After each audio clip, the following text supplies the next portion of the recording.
Welcome to the Washington AI Network podcast. I'm Tammy Haddad, the founder of the Washington AI Network, where we bring together official Washington, D.C. insiders and AI experts who are challenging, debating, and just trying to figure out the rules of the road for artificial intelligence. This AI revolution has been led by industry, and governments are running to catch up. This summer, we are introducing you to some of the important public servants who are executing the mandates from the President's AI executive order and are working to make sure all Americans are safe. Mary Ellen Callahan is the Assistant Director of the Department of Homeland Security for countering weapons of mass destruction. That includes chemical, biological, radiological, and nuclear threats. We will ask her how this Herculean task has gotten easier or harder with artificial intelligence. Mary Ellen used to work in industry protecting Mickey Mouse in the Magic Kingdom. As Disney's Assistant General Counsel for Privacy and Cybersecurity. Wow, Mary Ellen, that's quite a pivot, but actually not, is it? Good to be here, Tammy. No, it's not a pivot, actually. If you think about it, both Disney and the Department of Homeland Security are large, complex organizations with lots of different equities and entities. And when I was at Disney, I was part of the headquarters to support and provide consistency to protect our assets through cybersecurity, privacy, and overall information governance. Here at the Department of Homeland Security, I'm the Assistant Secretary of the Countering Weapons of Mass Destruction Office, which again provides a centralized subject matter expertise on chemical, biological, radiological, and nuclear threats to the homeland. That's a lot. I don't even know how you do that regularly without AI. So let's talk about that first. Is that a giant federal agency with thousands and thousands of people? Do you work with states, local governments? How do you actually operate? The DHS CWMD office supports our federal, state, and local partners through a variety of training, technical assistance, and equipment. CWMD was created about 5 years ago to be the subject matter expertise for chemical, biological, radiological, and nuclear threats for the department. And so we support 5 operational components. That includes Coast Guard with their maritime mission, Secret Service with their protective mission, TSA when they're in the airports, Customs and Border Protection at the ports, and HSI when they're investigating border threats. Together, we provide them with the equipment they need, the training they need, and how to exercise it, because it can be very complex on how to prevent, detect, and deter chemical, biological, radiological, nuclear threats, shorthand CBRN or CBRN. We also provide an extraordinary amount of support to our state and local partners. We provide radiological and nuclear technology to do detection for rad nuke threats. And that's in 15 of the major cities where we do all the prevention, detection, and training. The state and locals have personal radiation detectors. They have equipment. They have ability to detect chemical threats. We work with them to have that established as a steady state to go and look for those threats. We all know that the state and locals are going to be the first ones to identify a CBRN threat because they're the ones who are going to be interacting with the public. They're cops, right? They're cops. They're on the beat. They're out at special events. They are working with people. Maybe there is an incident or an accident, which has chemical dispersions. They're going to be the first ones on the course. So for a force multiplier, we're working with state and locals, both in the cities, but also in the states to try to get the CBRN knowledge of how to respond, how to detect in the first place. One thing I'd like to point out is CWMD does everything that is what we call left of boom. So all the prevention, detection, training, deterrence, that's all CWMD supporting our federal, state, and local partners. If there's an incident, that's right of boom. That's more of the Federal Bureau of Investigations. If it's a rad nuke attack, it's the Department of Energy, and we work closely with them, and we're trying to work even more closely. We are also leveraging our DHS colleagues at FEMA and at CISA to make sure that we have the whole life cycle of incident management, to make sure that we know what the handoff is from detection to response. Okay, so then the president comes up with this executive order mandating all across government to utilize the resources of the U.S. government to protect Americans. Now, that's your job to start with. Now you've got AI where everything's faster. The technology is being updated every moment while we're sitting here. ChatGPT may be like 5.8 or something. Who the heck knows? How do you do that? There's a real opportunity to leverage the promise that Artificial intelligence provides for CBRN threats. It can help identify new novel countermeasures. It can help identify ways to respond. It can look for anomalies that you and I won't be able to see as humans, as individuals, but they could go and find where there might be something that's happening, where there is some sort of threat or burgeoning situation. We're very excited about it.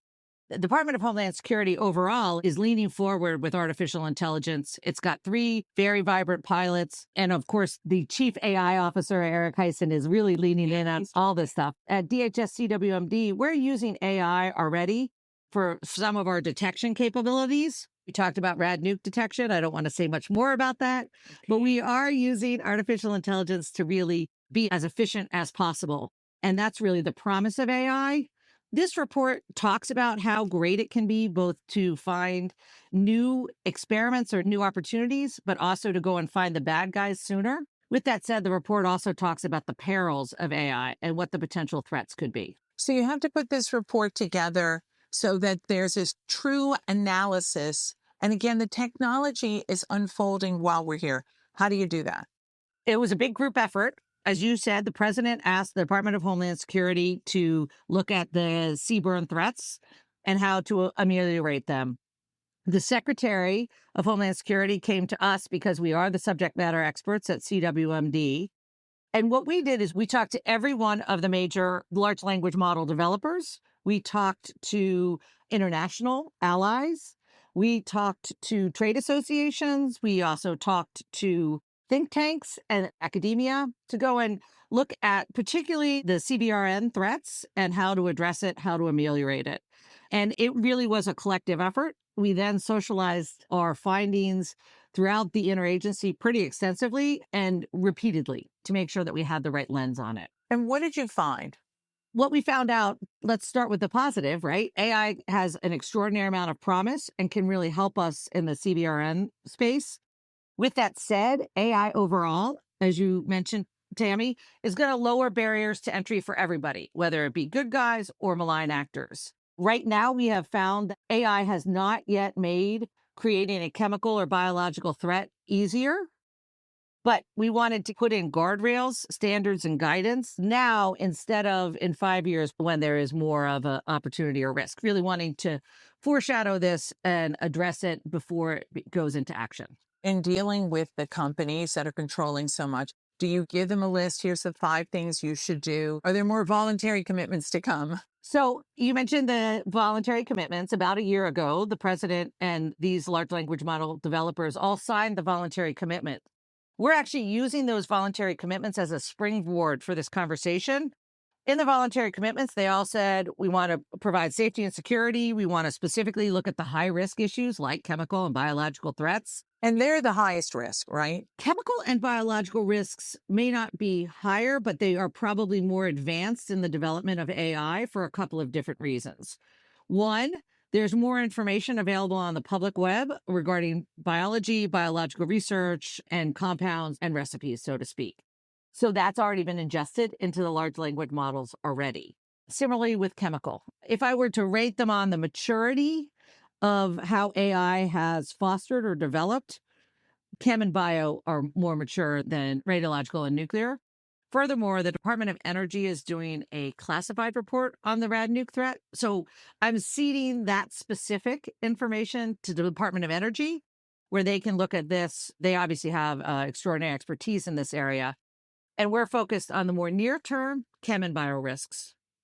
So as we get ready for these elections, the conventions are coming up, then you guys have a role in all of that too. So this is not just pie in the sky. We're going to help you guys. This is what we think. You're hands-on. We are very hands-on. So as I said, we support the 5 operational components, including the Secret Service. We also deploy as part of our mobile detection deployment program about 200 times a year. Our 2 biggest deployments this year will be the convention in Milwaukee and the convention in Chicago. In that capability, my team is supporting the law enforcement elements. So Chicago PD, I think, has the point for Chicago, obviously with the Secret Service, because it's a national security special event. And then in Milwaukee, I can't remember what the law enforcement operation is, but we work with them together in concert with the Secret Service because it also is a national security special event. But we're deploying chemical, biological, radiological, and nuclear detection in addition to the steady state detection that, for example, the city of Chicago has. And probably I'll stop there talking about what else Chicago has. Then we also have the Olympics. Do you support the Olympics? CWMD only focuses on the Homeland. CWMD as an office isn't supporting the Los Angeles Olympics. We are looking at lessons learned, and we're going to try to talk to them about that. We are very much supporting Los Angeles. Obviously, Los Angeles is one of our major stakeholders. And in fact, I am going out to Los Angeles in August to participate in an exercise to start the Olympics planning. So 4 years out, we're already looking at planning because we want to make sure that we are prepared, trained, exercise, understand the risk. And as I said, this is a complex area, but we want to make sure all of the participants are prepared to respond if indeed there is an event. So OpenAI is the one company that has come forward for this election in the US and said, we are going to go after anyone who's using our AI illegally, inappropriately, not following guidelines, right? So will they do the same thing with you now? Will they alert you? Who alerts who? How does it work? Because it feels like it's all new. That's part of the problem. It is all new, but that's why we want to get in now. The safety and security commitments and the voluntary commitments are pretty broad. They're pretty generic. In our conversations with the developers, everyone very much wants to do the right thing, but they all have different approaches on how to do it. Some people have hired chemists and biologists. Some people are using their typical safety and security operations and how to analyze it. Some people are asking us, hey, can you go and look at our development? What we recommend in the report is not the U.S. government red team, private models, but instead to give them the tools to go and develop guidelines and baselines to have codes of conduct so that they can understand how to actually implement this, to give benchmarks and things to look for as they do their own red teaming and their own analysis of what their models are capable of. Again, it's so new. So say Colorado, I want to talk about them because of their AI regulation. You work with Colorado and they put together this plan, right? And they're pretty advanced. Do you then take that to other states? How is this all being socialized so it's all handled the same way? So if you're in one state versus another state, is it going to be handled differently? DHS CWMD isn't working with the states per se. That's legislation. They can work on that, whether it be Colorado or California. What we're trying to do is give the model developers and those who are supporting the model developers the tools to be able to address and identify this is a chemical or biological threat. This is a novel agent. This is a novel issue. We should remove it. We should not have it be part of the process. We should not index it in the first place. We should not ingest it into the model itself. So the way that this is going to be socialized probably primarily is through the recently stood up AI Safety Institute that the Department of Commerce has developed. They just hired some folks to focus on the CBRN threat and the chem and bio piece in particular. And they were part of the discussion and development of this. So what I would recommend is that the federal government take their subject matter experts and work with the AI Safety Institute to translate it, to package it, and to have it in an unclassified way so that people can implement the tools without it being a specific recipe or a laundry list or item, and to mature them, just like we're developing the state and locals with regard to detection of CBRN threats. Here, we're trying to give the model developers tools to identify the CBRN threats in artificial intelligence, but it's still early days. We're working on how to develop that guidance, and we are working on an implementation plan itself. It really feels like I'm in the show Homeland now, and like you're Claire Danes trying to warn people to get them. Thank you, kind of. But it's a whole different way of looking at threats. I would actually argue it is not necessarily a new way to look at threats. What we're trying to do is to preempt the threats. And something I want to highlight, Tammy, is that in the early 2000s, I worked with a lot of companies on advertising, right? And on interest-based advertising and the self-regulatory regime and voluntary commitments that they had. Well-intended, wanted to do the right thing. There wasn't these guidelines or structures or baselines that anyone talked to them about. And so it was bespoke. Everyone implemented it in a slightly different way. And so you ended up having a race to the bottom in terms of, oh, yeah, I'm in compliance, but I'm not really in compliance with these voluntary guidelines. What I want to do is take those lessons learned from the internet in the early 2000s and say, we've got an opportunity here. There are not yet major chemical and biological threats created by AI. Let's put in the governance, the structure, and the baseline so that those model developers, well-intended as they are, can apply the right standards and a consistent standard to keep as much of the novel threats off of AI as possible. So I think it's an opportunity. And have they been responsive? They've been very supportive. The AI model developers want to do the right thing. They want to make sure that they are doing the right thing. In some ways, they don't quite know how, and we have to help them get there. And that's what the guidance and frameworks will do.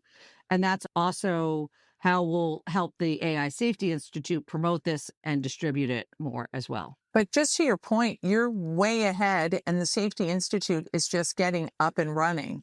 And then you're relying on the cooperation and these voluntary, again, I keep going back to it, but the voluntary commitments who no one's really judging, right? Or there's no real analysis.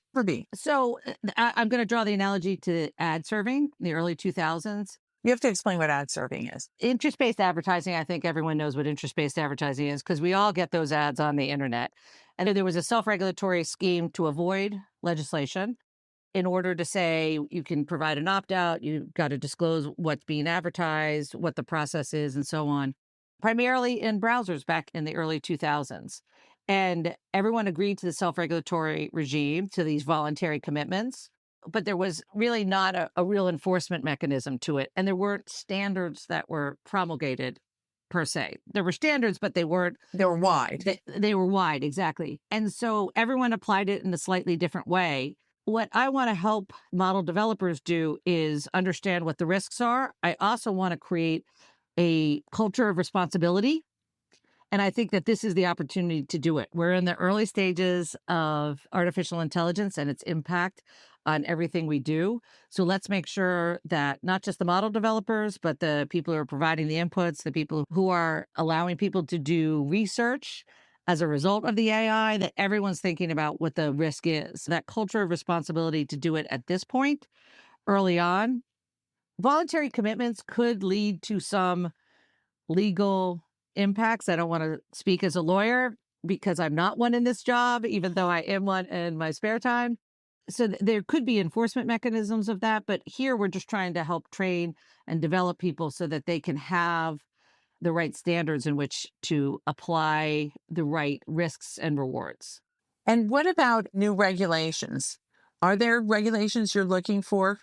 We looked at this. There are a lot of different laws that could impact different elements of this. If you think about it, export control, trade, CFIUS, technology transfer, privacy, cybersecurity, all of these could be impacted with regard to some of the artificial intelligence and the chemical and biological threats. And those are governed by a bunch of different agencies. That, I think, is a strength and a weakness. It's a weakness because we don't have a unified front in terms of how to address this point. It's a strength because we could come at the issue in a couple of different ways, depending on what the risk is.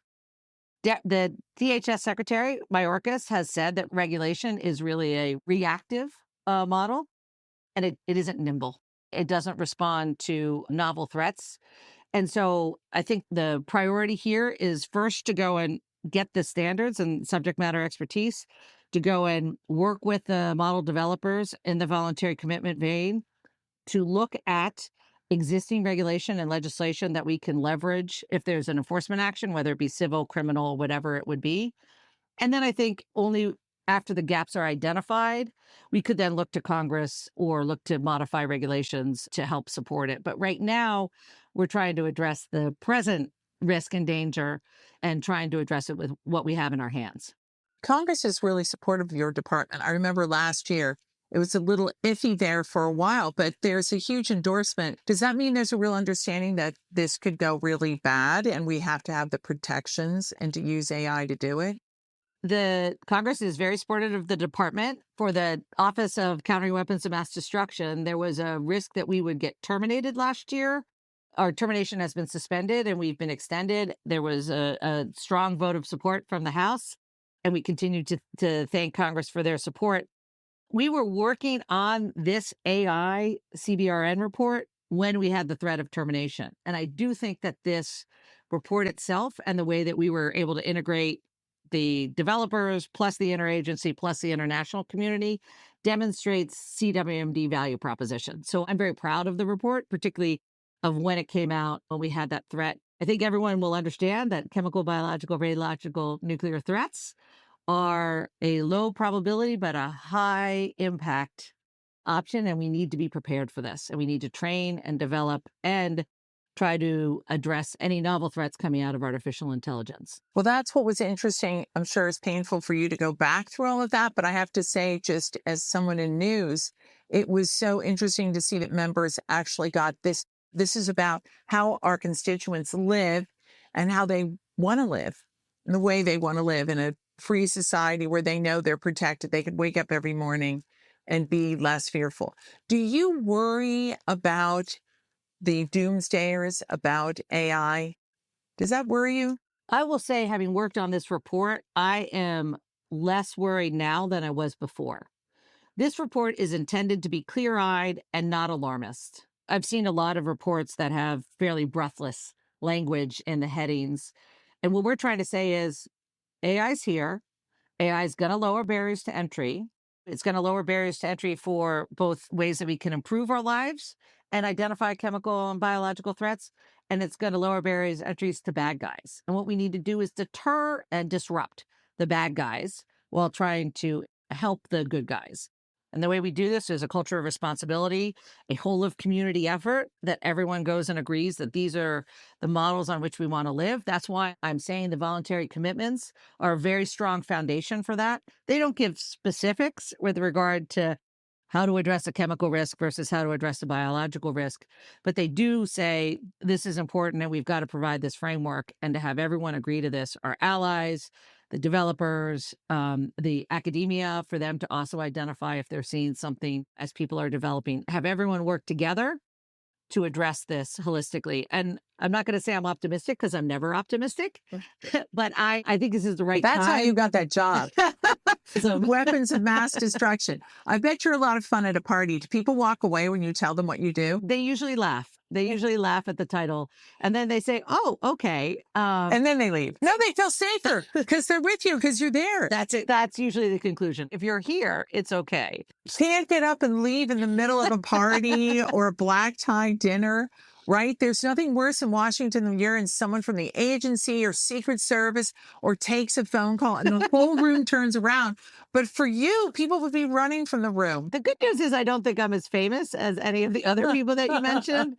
So it would just be like the people at my table going, oh, she's got to take a call. And again, CWMD, we do a lot of great stuff. We're doing a lot of the deterrence stuff. If something happens, I'll turn to my colleagues at the FBI, DOE, and FEMA. Exactly. All right. So I have to ask you, the first time you heard about ChatGPT, the first large language model that we all heard about, what did you think? Having worked in technology for 25 years, I initially wasn't sure whether it was really this watershed moment or not. But even after it came out, I realized it was. I realized that it was indeed a pivot, that we needed to be aware of it, that it was a search capability, but really was able to create new content. The new content piece, I think, is really the novel creation here. And that's really the sea change.